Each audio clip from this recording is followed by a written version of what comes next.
तो present simple tense में वर्तमान काल के जो साधारण कथन होते हैं, साधारण जो स्टेटमेंट होते हैं, उनको लिखा जाता है। और प्रेजेंट कंटिन्यूअस टेंस में हमने बात की कि ऐसे कार्य जो शुरू तो हो चुके हैं लेकिन जिनका खत्म होना अभी बाकी है, जो कंटिन्यूअस स्टेट में है, उन्हें हम प्रेजेंट कंटिन्यूअस टेंस में लिखते हैं।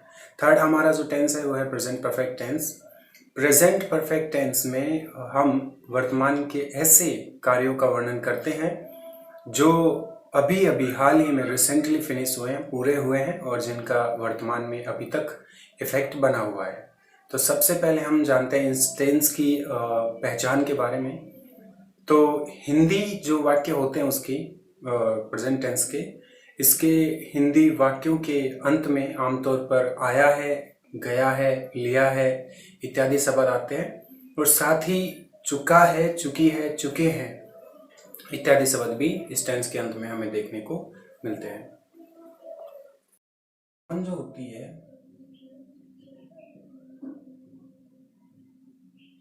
वो हिंदी वाक्यों के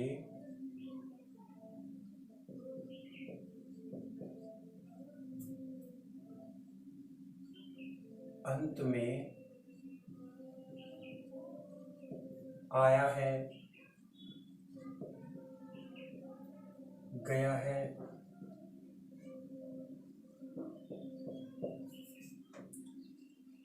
लिया है,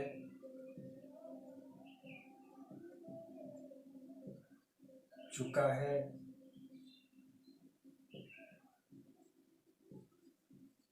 चुकी है, चुके हैं इत्यादि शब्द जो है, इत्यादि शब्द जो है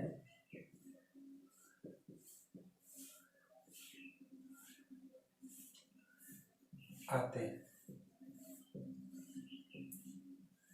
तो हिंदी वाक्यों के अंत में आप देख सकते हैं आया है, गया है, लिया है, दिया है और इस तरह के शब्द भी इस टेंस के अंत में आते हैं और साथ ही चुका है, चुकी है, चुके हैं इत्यादि शब्द आते हैं।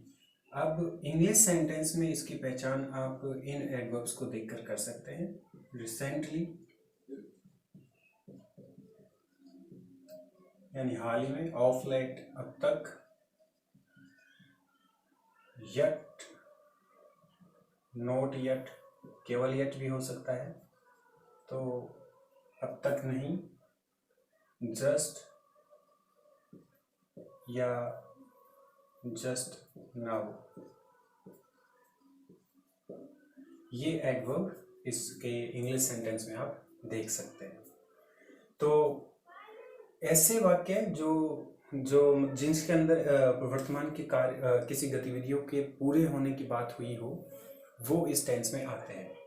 तो सबसे पहले इसकी बात करते हैं हेल्पिंग वर्ब की। तो हेल्पिंग वर्ब यानी सहायक क्रिया।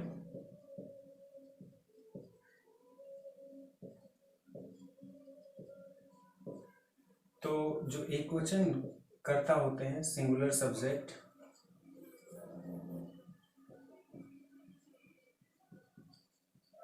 यानी कि ही, सी, इट, वे, नीव के साथ हैज का प्रयोग होता है, HAS, हैज का प्रयोग यूज होता है।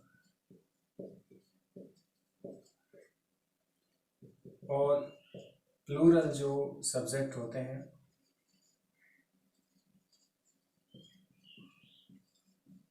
Noun, plural noun, I, you, we, they के साथ हैव का प्रयोग होता है।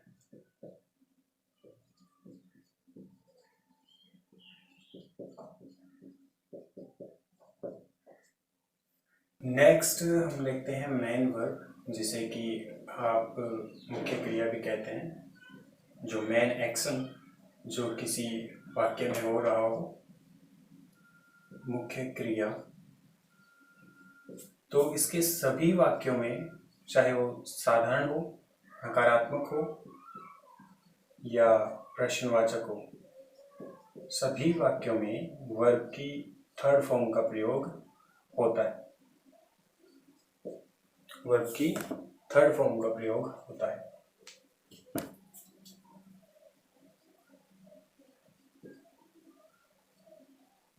का यूज होता है।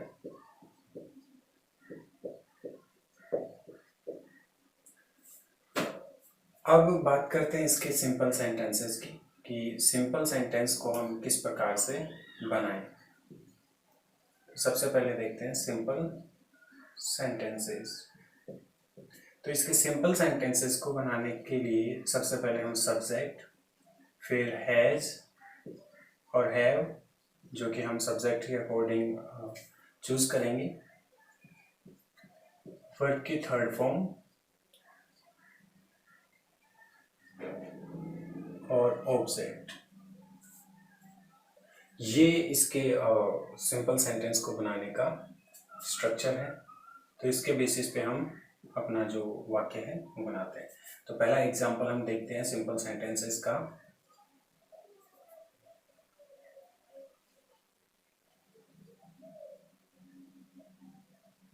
वह खाना खा चुका है। तो हम किसी भी हिंदी वाक्य को इंग्लिश में तभी ट्रांसलेट कर सकते हैं जब हमें उसके प्रत्येक जो ग्रामेटिकल जो पार्ट का ज्ञान हो। तो सब्जेक्ट यानी कि कर्ता जो वाक्य में किसी कार्य को करता है, सबसे पहले हमें उसे आइडेंटिफाई करना है। तो वह खाना खा चुका है। तो इस पूरे वाक्य के अंदर जो कार्य कर रहा है, अगर कोई एक्शन ले रहा है, तो वह है ही। तो सबसे पहले हम लिखेंगे ही। अब हमें हैज और हैव दोनों में से एक हेल्पिंग वर्ब चूज करनी है। तो सिंगुलर यानी कि ही, सी, इट व नेम के साथ हैज है आती है, और आई, यू, वी, दे बहुवचन के साथ में हैव आती है। तो हैज जो है वो हम ही के साथ में लिखेंगे क्योंकि ही सिंगुलर सब्जेक्ट है। तो ही हैज। इसके बाद में हमें वर्ब चाहिए जो कि वह खाना खा चुका है। तो इसमें जो वर्ब है वह खा चुका है, ये वर्ब है। खाना वर्ब नहीं है, खाना ऑब्जेक्ट है। खाना वो है जो उसने खाया। खाना इसमें जो है ये केवल खा जो है ये इसमें वर्ब है। तो खाने की मीनिंग होती है ईट। तो ही हैज ईट। और क्योंकि हमें थर्ड फॉर्म लिखनी है तो थर्ड फॉर्म इसकी होती है ही हैज ईटन। तो ही हैज ईटन। अब खाना जो है वो ऑब्जेक्ट है, बच गया जो। तो ये पार्ट जो है जो जिससे वर्ब रिलेट कर रही है वो है ऑब्जेक्ट खाना। तो ही हैज ईटन फूड, खाने की होती है फूड। तो अगर खाना क्रिया हो तो उसकी स्पेलिंग होती है ईट, और खाना अगर एज एन ऑब्जेक्ट हो तो उसकी स्पेलिंग होती है फूड। तो he has eaten food. Next हम देखते हैं नेगेटिव टाइप। तो NEGATIVE, नेगेटिव सेंटेंसेस। तो नेगेटिव सेंटेंस का स्ट्रक्चर होता है सब्जेक्ट प्लस हैज या have plus not plus verb की थर्ड फॉर्म प्लस ऑब्जेक्ट। तो सबसे पहले हम सब्जेक्ट लेते हैं, फिर हैज या हैव, और फिर नॉट, फिर इसके बाद में वर्ब की थर्ड फॉर्म रखेंगे, और फिर बाद में लास्ट ऑब्जेक्ट हम रखेंगे। एग्जाम्पल हम इसका, वह घर नहीं गया है। तो इस प्रकार के जो वाक्य हैं वो भी इसी टेंस में बनते हैं। चुका है, चुकी है, चुके हैं, ये रेगुलर इसके सेंटेंस होते हैं। लेकिन इसके अलावा जो ये गया है, दिया है, लिया है, इस प्रकार के जो वाक्य हैं वो भी इसी टेंस में बनते हैं। तो सबसे पहले हम इसके सब्जेक्ट को देखते हैं। तो इसका सब्जेक्ट है वह घर नहीं गया है। तो कौन घर नहीं गया है? वह। तो वह जो है ये इसमें एक्शन ले रहा है, तो हम इसे सब्जेक्ट के रूप में आइडेंटिफाई करेंगे। हैज़ या हैव, तो ये सब्जेक्ट है, वह ही जो कि सिंगुलर है, तो हम हैज़ चूज करेंगे। इसके बाद में हमें चाहिए नोट, और इसके बाद में वर्ब। तो वर्ब इसमें है वह घर नहीं गया है, तो इसमें जाना ये वर्ब है, तो ये वर्ब हो गई। ऑब्जेक्ट, तो वह कहाँ नहीं गया है, तो जाने की जो क्रिया है, ये गया जो है, ये वर्ड रिलेट करता है घर से, कि वह घर नहीं गया है, तो ये ऑब्जेक्ट है।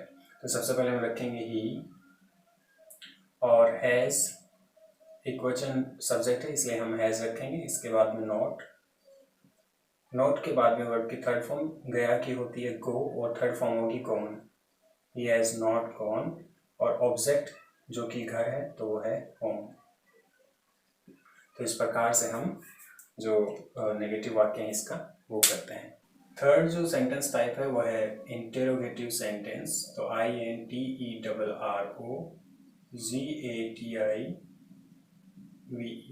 इंट्रोगेटिव सेंटेंसेस,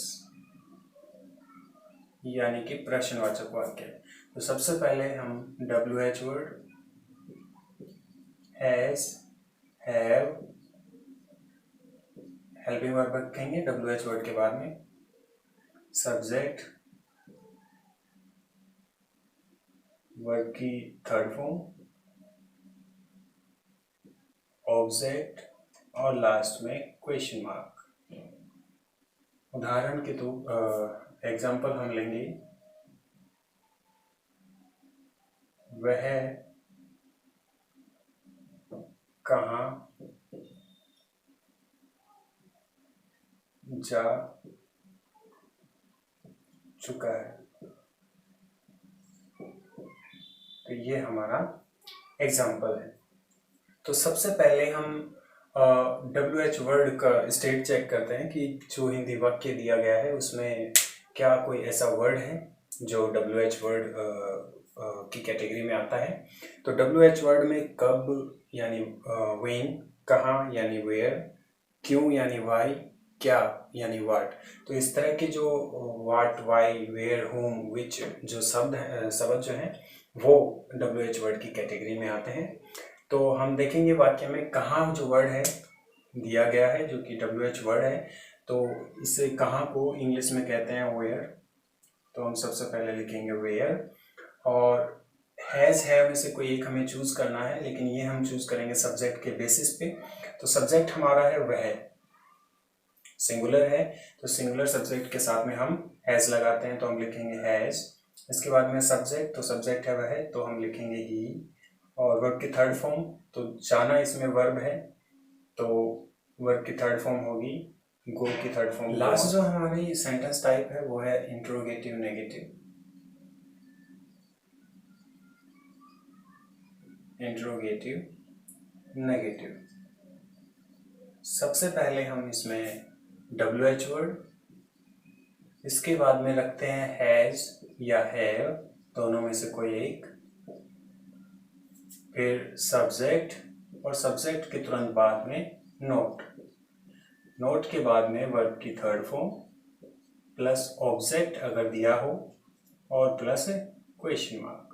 तो ये हमारे इंट्रोगेटिव सेंटेंस का, इंट्रोगेटिव नेगेटिव सेंटेंस का स्ट्रक्चर होता है। एग्जाम्पल, वह घर क्यों नहीं गया है।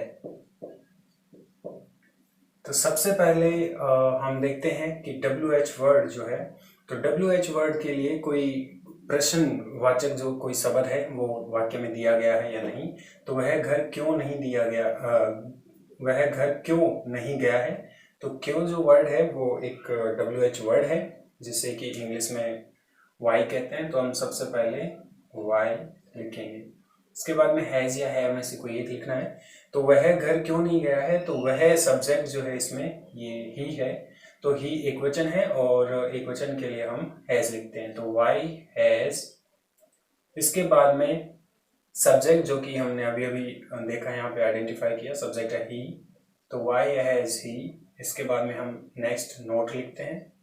नोट के बाद में वर्ब की थर्ड फॉर्म, तो घर क्यों नहीं गया है, तो नहीं गया, तो गया इसमें वर्ब है और जाने की यह होती है गो, और गो की थर्ड फॉर्म होती है गॉन। तो इसके बाद में हम लिखेंगे गॉन। ऑब्जेक्ट इसमें है घर, तो हम ऑब्जेक्ट लिखेंगे होम। तो इस प्रकार से इसके जो चारों वाक्य हैं, इनके हिंदी के वाक्य के ट्रांसलेशन इंग्लिश में इस प्रकार से आप कर सकते हैं। अब हम देखते हैं कि पेपर में जो एक्सरसाइज होती है वो किस प्रकार से सॉल्व की जाए, और साथ ही इसके जो अन्य हैज हैव के उपयोग हैं वो भी हम देखते हैं। नेक्स्ट हम देखते हैं हैज टू हैव टू का प्रयोग। हैज टू और हैव टू का प्रयोग। तो हैज टू हैव टू का प्रयोग कब होता है? जब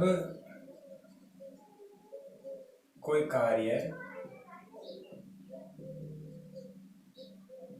किसी मजबूरी, बाध्यता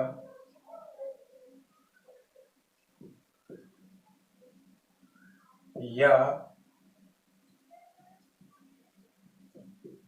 आवश्यकतावश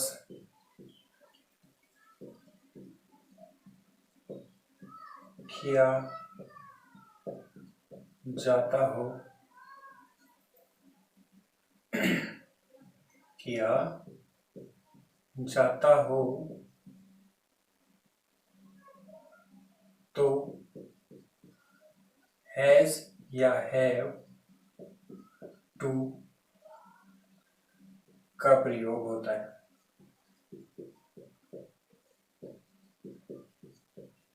दोनों में से एक का प्रयोग होता है। ऐसे हिंदी वाक्यों के अंत में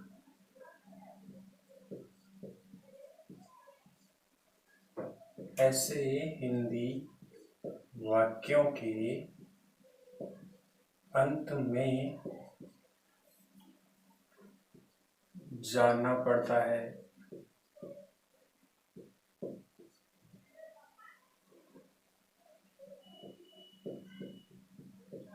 देखना पड़ता है,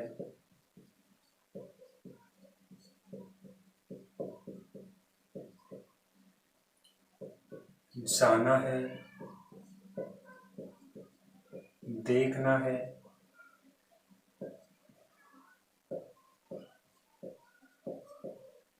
इन जैसे शब्द आते हैं, जैसे कि जाना पड़ता है, देखना पड़ता है, ऐसे हो सकते हैं खाना पड़ता है, सोना पड़ता है, इस प्रकार के वर्ड। या फिर हो सकता है जाना पड़ता है की जगह है जाना है, देखना है, इस तरह के। तो ये वर्ड जो है वो एक तरह से मजबूरी, बाध्यता या आवश्यकता प्रकट करते हैं। तो इत्यादि शब्द आते हैं, इत्यादि शब्द आते हैं। तो इसको बनाते किस हिसाब से है? तो स्ट्रक्चर इसका है, स्ट्रक्चर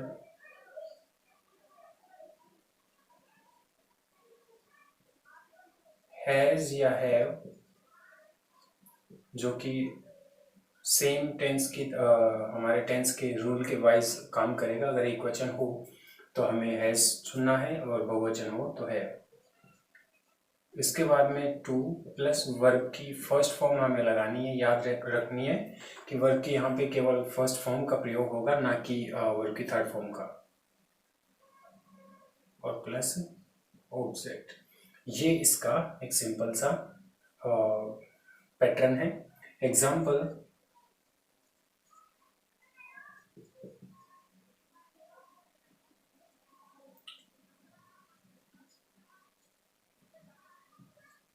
मुझे गृह कार्य करना है। तो मुझे गृह कार्य करना है, तो इसके एंड में देखिए आप, करना है, देखना है, और इस तरह के जो है वर्ड आते हैं। तो सबसे पहले सब्जेक्ट, तो मुझे की इंग्लिश होती है आई हैज और हैव, तो आई के साथ में हैव का हम प्रयोग करेंगे क्योंकि आई प्लूरल की कैटेगरी में आता है।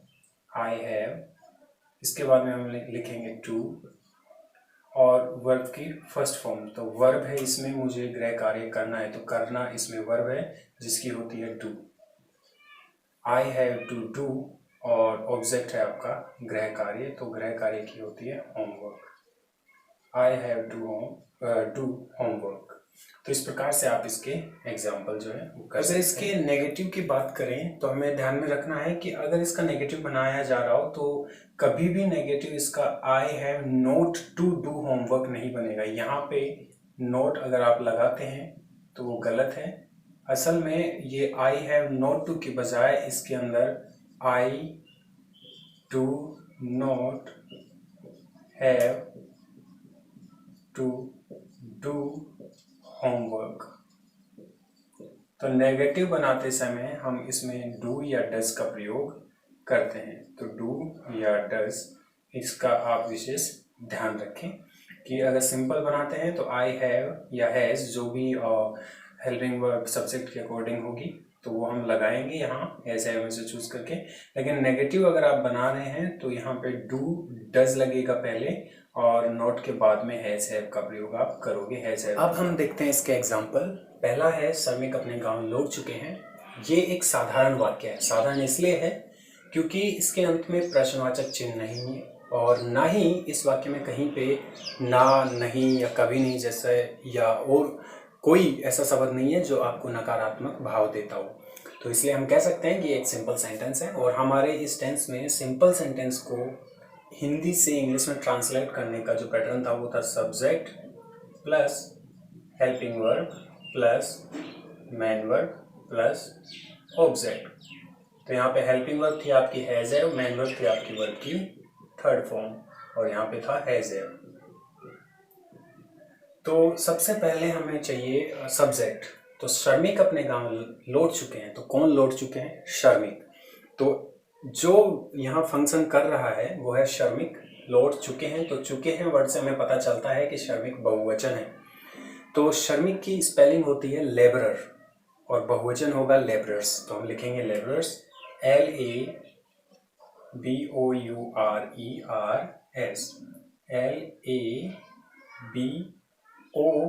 LABOURERS, labourers.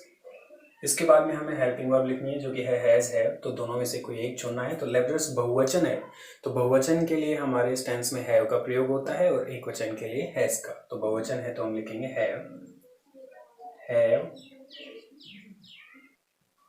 इसके बाद में है मेन वर्ब जो कि है वर्ब की थर्ड फॉर्म। तो श्रमिक अपने गांव लौट चुके हैं, तो यहाँ पे लौटना आपकी मुख्य क्रिया है और लौटने की स्पेलिंग होती है रिटर्न फर्स्ट फॉर्म और थर्ड फॉर्म इसकी होती है रिटर्न्ड। तो हम क्योंकि इस टेंस में थर्ड फॉर्म चाहिए तो इसलिए हम रिटर्न लिखेंगे, RETURNED, रिटर्न्ड। अब रिटर्न और गो ऐसे दो स्पेलिंग हैं जिनके बाद में अगर स्थान आए तो हम इनके बाद में रिटर्न और गो के बाद में टू लगाते हैं। तो कहाँ लौट चुके हैं? अपने गांव। तो गांव एक स्थान है, एक प्लेस है, इसलिए हम रिटर्न के बाद में टू लगाएंगे, रिटर्न टू। और अपने गांव की स्पेलिंग होती है अपने की देयर, THEIR, और गांव की विलेज। तो इस प्रकार से हमारा ये सेंटेंस हुआ। जैसे लेबरर्स है, रिटर्न है, तो केवल ग्रामर आपको किसी भी हिंदी वाक्य को इंग्लिश में ट्रांसलेट करने के लिए हेल्प नहीं करती है। जितनी इम्पोर्टेंट ग्रामर है किसी भी भाषा को जानने के लिए उतना ही इम्पोर्टेंट उस भाषा के ज़्यादा से ज़्यादा शब्दों का ज्ञान होना आवश्यक है। तो आप ज़्यादा से ज़्यादा जो वर्ड हैं वो सीखें। आप जितने इंग्लिश वर्ड जो रोज़ देखते हैं, रोज़मर्रा में आपके सामने जो शब्द आते हैं उन्हें याद करें।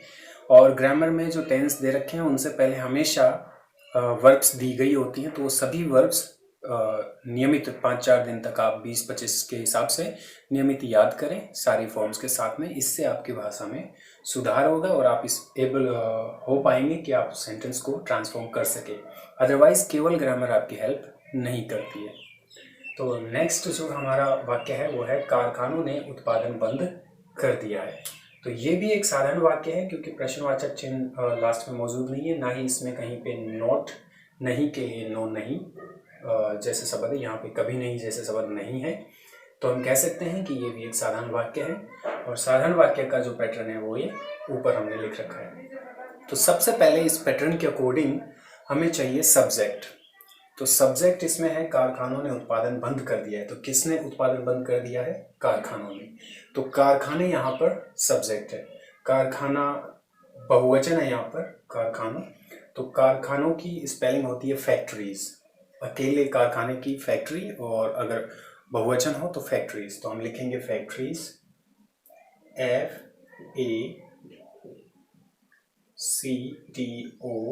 FACTORIES, फैक्ट्रीज बहुवचन है। इसके बाद में हमें चाहिए हेल्पिंग वर्ब, जो कि है हैज और हैव। तो बहुवचन के लिए है और एकवचन के लिए हैज। तो फैक्ट्रीज बहुवचन है, इसलिए हम लिखेंगे हैव, फैक्ट्रीज हैव।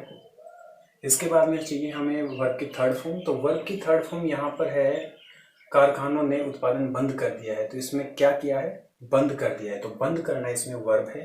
तो बंद करने की स्पेलिंग होती है वर्ब की फर्स्ट फॉर्म, बंद करने की जो स्पेलिंग होती है वो होती है स्टॉप। स्टॉप वर्ब की फर्स्ट फॉर्म है, हमें चाहिए वर्ब की थर्ड फॉर्म। तो स्टॉप की थर्ड फॉर्म होती है स्टॉप्ड। तो स्टॉप्ड यहाँ पे हम लिखेंगे। तो स्टॉप्ड के बाद में हमें चाहिए ऑब्जेक्ट। तो ऑब्जेक्ट हमेशा आप वर्ब से रिलेट करने वाले शब्द को चुनते हैं। तो बंद कर दिया है, क्या बंद कर दिया है? तो बंद किया है उत्पादन। तो उत्पादन हमारा ऑब्जेक्ट है। और उत्पादन की स्पेलिंग जो होती है वो होती है प्रोडक्शन। तो हम लिखेंगे